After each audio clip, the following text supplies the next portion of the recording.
بسم اللہ الرحمن الرحیم۔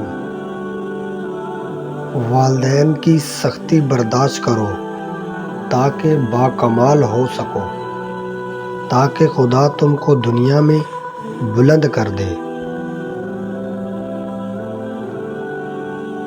باپ ایک مقدس محافظ بھی ہے جو سارے خاندان کی نگرانی کرتا ہے۔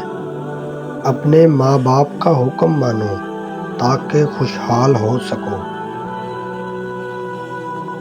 کبھی باپ کے آنسو تمہارے دکھ سے نہ گرے، ورنہ رب تم کو جنت سے گرا دے گا۔ والدین ایک کتاب ہے جس پر تجربات تحریر ہوتے ہیں۔ ایک مدت سے پکارا نہیں ابو کہاں ہے، ایک مدت سے ہوا ہے یہ لفظ رخصت گھر سے۔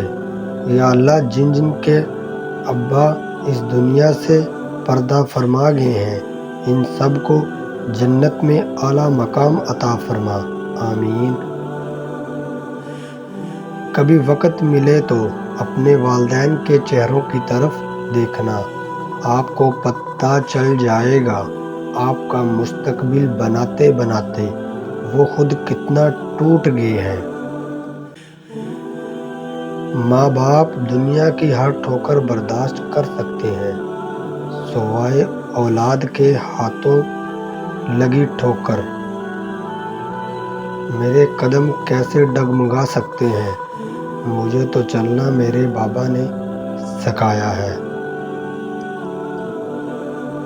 ہزاروں کی کمائی ہے مگر سب پہاڑ میں جائے، مجھے بابا کے ہاتھوں کا ایک 10 کا نوٹ لینا ہے۔ لکھتے لکھتے قلم ہی سو گئی، میرے باپ کی تعریف کا بھی جواب نہیں۔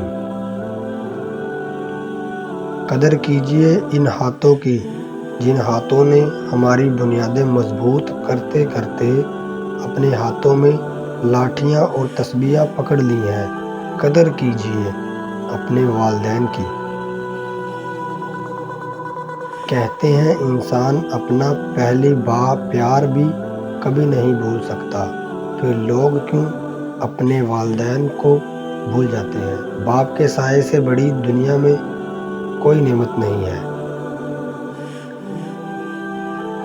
گھر پہ باپ کی آواز بھی بڑی نعمت ہے، اور دروازے کے باہر باپ کی جوتیوں کا اپنا ہی ایک رعب ہے۔ باپ ایک ایسا کتاب ہے جس پر بہت سے تجربات تحریر ہوتے ہیں جو زندگی گزارنے میں رہنمائی کرتے ہیں، اس لیے اسے اپنے ہاتھ سے کبھی دور مت رکھیں۔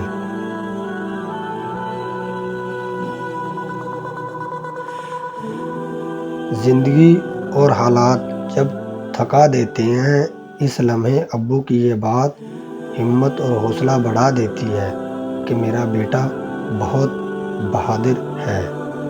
بے شک اگر تم 70 سال تک خانہ کعبہ کا طواف کر کے اس کی نیکیاں اپنے ماں باپ کو ہدیہ کرتے رہو، تب بھی اس کے ایک آنسو کے قطرے کا بوجھ ہلکا نہیں کر سکتے جو تمہاری بدسلوکی کی وجہ سے تمہارے باپ کے آنکھوں سے گرا ہے۔ اللہ اکبر۔ باپ ایک ذمہ دار ڈرائیور ہوتا ہے جو گھر کی گاڑیوں کو اپنے خون پسینے سے چلاتا ہے۔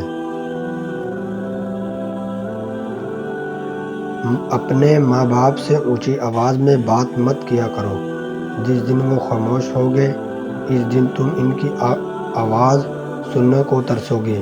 اللہ سب کی اولاد پر ان کے ماں باپ کا سایہ